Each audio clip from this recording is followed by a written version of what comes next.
Isso é verdade. A leitura que eu faço também, Cláudio, vai muito nessa linha. Tanto, para mim, o PT colapsou. O Lula chegou ao poder, o Lula, por circunstâncias que todos nós conhecemos, precisávamos derrotar o bolsonarismo e conseguimos fazer isso. O país estava sob ameaça, a classe trabalhadora estava sob ameaça, a liberdade de expressão, não como eles costumam utilizar, mas de uma maneira conceitual e abrangente, estava sob ameaça e nós precisávamos derrotar esse projeto nefasto que foi o bolsonarismo. Mas tínhamos consciência e continuamos tendo que o projeto do PT, o projeto de Lula para o Brasil, não era e não é um projeto que tem como princípio olhar para a classe trabalhadora, como, por exemplo, olhou nas duas outras gestões, nas gestões anteriores. O projeto hoje é diferente. E você bem colocou.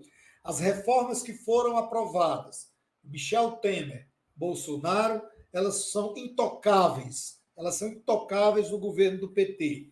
E a correlação de forças que nós sempre falávamos durante a campanha, de que as alianças do PT com a direita, com o centro, para derrotar Bolsonaro, como, por exemplo, a chegada de Geraldo Alckmin, a vice-presidência, e outros nomes, como a Simone Tebet, que está aí no poder, representa e mostra muito bem a guinada para o centro e para a direita do projeto do PT, que não mexe com as reformas que tanto prejudicaram e continuam prejudicando a classe trabalhadora e o servidor público, tanto em nível federal quanto os estados e municípios. E quando você traz essa realidade para os estados, a gente pode pegar muito bem, como você disse, aqui no Rio Grande do Norte.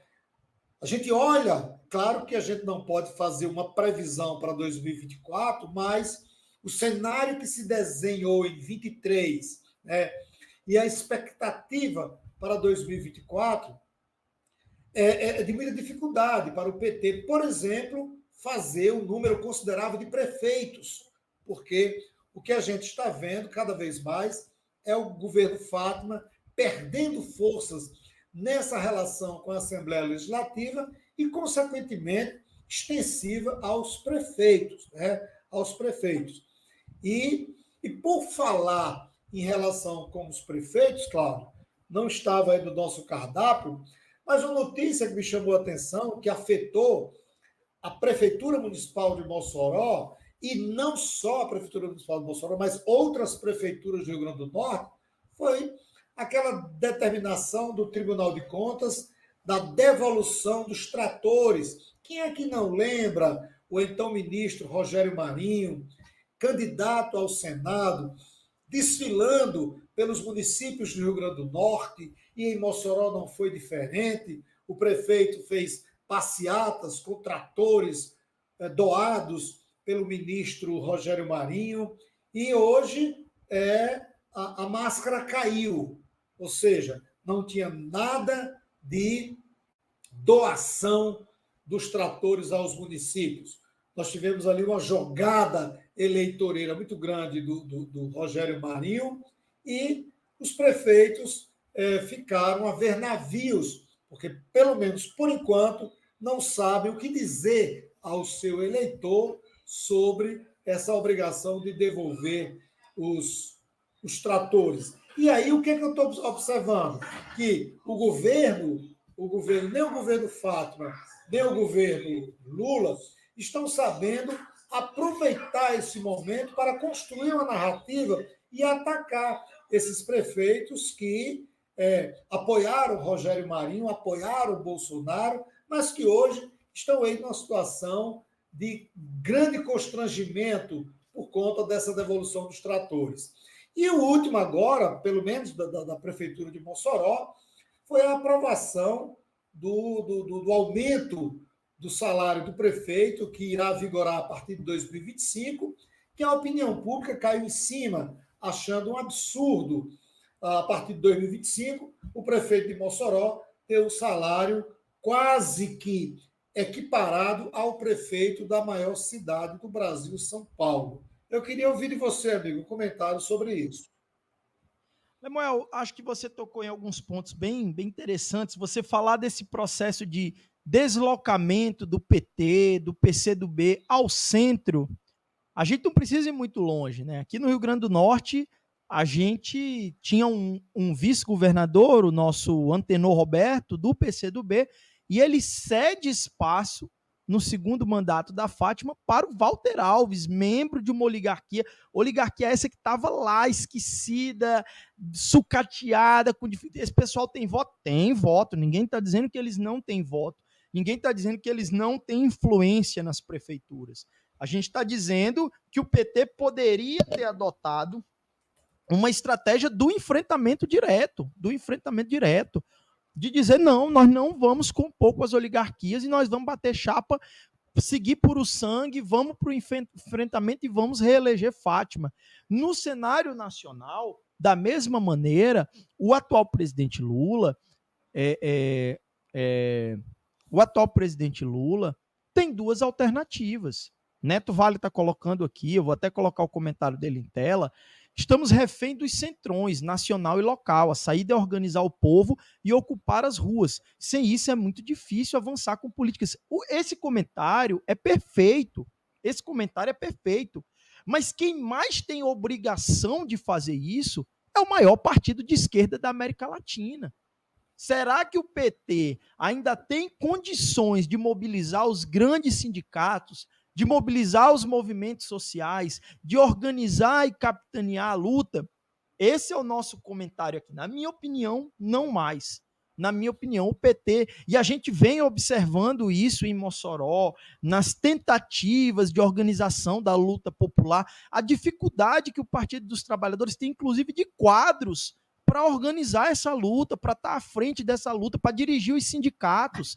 Observe a situação dos sindicatos. Quem são os grandes quadros do Partido dos Trabalhadores atuais, novos, jovens, que estão dirigindo os sindicatos em Mossoró e no Rio Grande do Norte? A maioria dos quadros que a gente tem são quadros que estão há muitos anos no movimento sindical. Então, essa é a nossa dificuldade. O presidente Lula tem a obrigação, com seu eleitor, de reaver a reforma trabalhista, de excluir essa reforma trabalhista. Mas como é que ele vai fazer isso?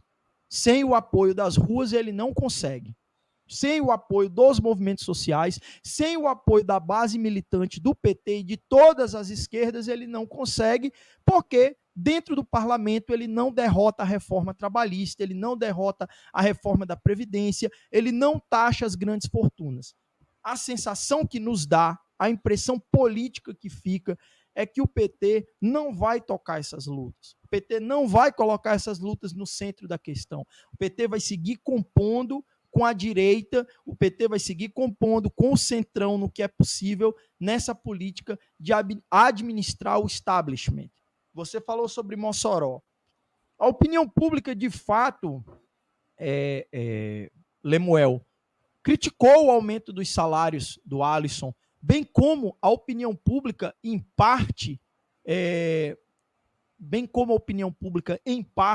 entende que o que o Rogério Marinho fez foi um estelionato eleitoral. A palavra é essa. A Justiça Eleitoral deveria trabalhar e tem provas materiais. O prefeito de Mossoró fez uma carreata com tratores, fez uma tratorada no centro de Mossoró. Isso é estelionato eleitoral. As pessoas dos municípios que receberam esses tratores e que agora estão tendo esses tratores devolvidos, porque eram tratores emprestados aos municípios, foram vítimas de estelionato eleitoral. Votaram em Rogério Marinho, fecharam questão com seus respectivos prefeitos, porque acreditaram que os seus municípios estavam sendo beneficiados de alguma forma, pela Codevasp, pelo nosso secretário Rogério Marinho, ministro Rogério Marinho. Mas o que acontece? A sensação que fica é que todo mundo sabe que teve crime, mas que ninguém vai fazer nada. O nosso prefeito Alisson Bezerra em Mossoró tem mais de 80% de aprovação popular. Então, ele está recebendo mais de 30 mil reais e tem uma parcela significativa da população e uma parcela significativa da imprensa. É preciso dizer isso. Uma parte significativa da imprensa de Mossoró está cooptada pelo projeto do prefeito de Mossoró, está cooptada, que não consegue fazer uma crítica de que o prefeito da pequena Mossoró, no interior do Rio Grande do Norte, vai receber o mesmo salário ou próximo ao salário da maior cidade da América Latina, que é São Paulo. Então, a gente está aqui batendo esse papo, fazendo essas reflexões, né? Esse vídeo vai ficar para quem nos assistir, mas a realidade não parece que alguém vai conseguir colocar num embate concreto contra o prefeito de Mossoró, contra o senador Rogério Marinho, que inclusive deveria ser cassado, porque o que ele fez, além de uma tentativa de compra de votos, foi estelionato eleitoral.